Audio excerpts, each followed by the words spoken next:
माझं नाव अजय पाटील आहे. मी 31 वर्षांचा शेतकरी असून अजून अविवाहित होतो. शिक्षण बीकॉम पर्यंत झालं पण नोकरी न मिळाल्यामुळे शेतीचाच मार्ग स्वीकारला. आमच्या घरात मी आई आणि बाबा असे तिघच राहत होतो. अंजनगाव जवळील आमच्या गावात सुमारे 2.5 एकर शेत आम्ही खूप कष्टाने पिकवत होतो. आई बाबांचे हातपाय हळूहळू थकू लागले होते. अनेकदा ते म्हणायचे, बाळा तुझं लग्न झालं तर घराला आधार मिळेल. त्यांचं बोलणं मनाला लागायचं. मी लग्नासाठी काही मुली पाहिल्या पण काही केल्या जुळत नव्हतं. मनात सतत प्रश्न असायचा, माझ्या आयुष्यात योग्य जोडीदार येईल का? तरीही मी शेतीत मन लावून काम करत राहिलो.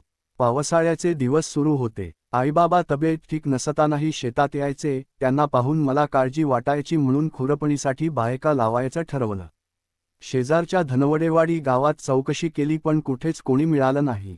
परत येताना वाटेत एक वृद्ध आजी भेटल्या. त्यांनी सांगितलं, समोरच्या पाड्यात सविता नावाची तरुण विधवा आहे, ती दुसऱ्यांच्या शेतात काम करते.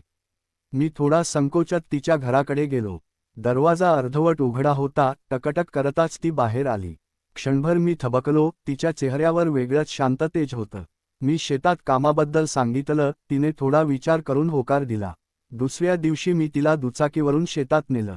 खडबडीत रस्त्यावरचा प्रवास करताना तिची उपस्थितीच माझ्या मनाला स्पर्श करून गेली.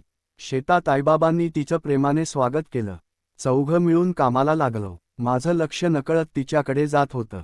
तिचा साधेपणा, मेहनत आणि शांत स्वभाव मनात घर करत होता. दुपारी आम्ही पिंपळाच्या झाडाखाली एकत्र जेवलो. दिवस कसा गेला कळलंच नाही. हळूहळू ती रोज येऊ लागली. आमच्या नजरा जुळू लागल्या. एके रविवारी आईबाबा कोल्हापूरला बाजारासाठी गेले. आम्ही दोघं शेतातच काम करत होतो.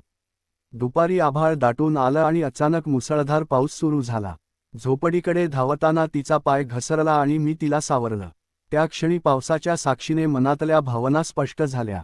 झोपडीत शेकोटी पेटवली. तिच्या चेहऱ्यावरचा उजेड मला भुरळ घालत होता. मी धैर्य करून मनातली गोष्ट सांगितली. ती शांतपणे म्हणाली, मी विधवा आहे. मी उत्तर दिलं, माणसाची किंमत मनाने ठरते. तिच्या डोळ्यात पाणी आलं आणि ओठांवर हसू उमटलं. दुसऱ्या दिवशी मी आईबाबांना सगळं सांगितलं. त्यांनी मनापासून सून म्हणून होकार दिला. महिन्याभरात आमचं लग्न ठरलं. साध्या पण आनंदी वातावरणात लग्न पार पडलं. सविता घराची लक्ष्मी झाली. आईबाबांची सेवा, घराची काळजी आणि शेतात मदत, ती सर्व काही मनापासून करत होती.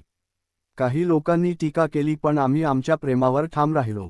थोड्याच काळात आनंदाची बातमी मिळाली. ती गरोदर होती. त्याच काळात आमच्या डाळिंबाच्या बागेत रोग पडला. औषध महाग होतं. सवितेने स्वतःचे दागिने विकून पीक वाचवायचा निर्णय घेतला.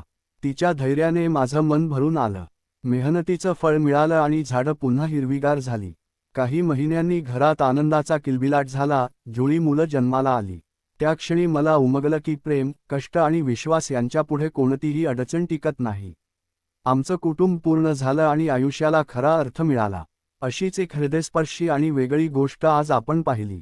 तुम्हाला ही कथा कशी वाटली हे आम्हाला कमेंटमध्ये नक्की सांगा.